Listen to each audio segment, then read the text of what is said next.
তাহলে এটা পৌরসভা রাস্তা বুঝছি, তবে এটা পৌরসভা রাস্তা, এই রাস্তা থেকে মনে হয় না যে 15-20 বছর এখানে কেউ কাম কাজ করছে। তাহলে এখানে বরাদ্দগুলো কই গেল, এগুলো কোথায় গেল?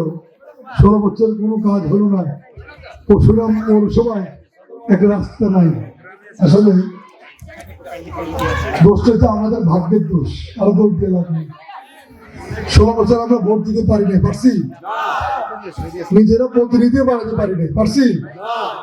যার কারণে উন্নয়ন হয়নি, করে নাই। কারণ এরা জনগণের ভোটও নেই, জনগণের পক্ষে কাজও করে না। আমরা জনগণের ভোট দিতে চাই, জনগণের পাশে থাকতে চাই, জনগণকে আমাদের পাশে রাখতে চাই এবং এলাকার উন্নয়ন করতে চাই।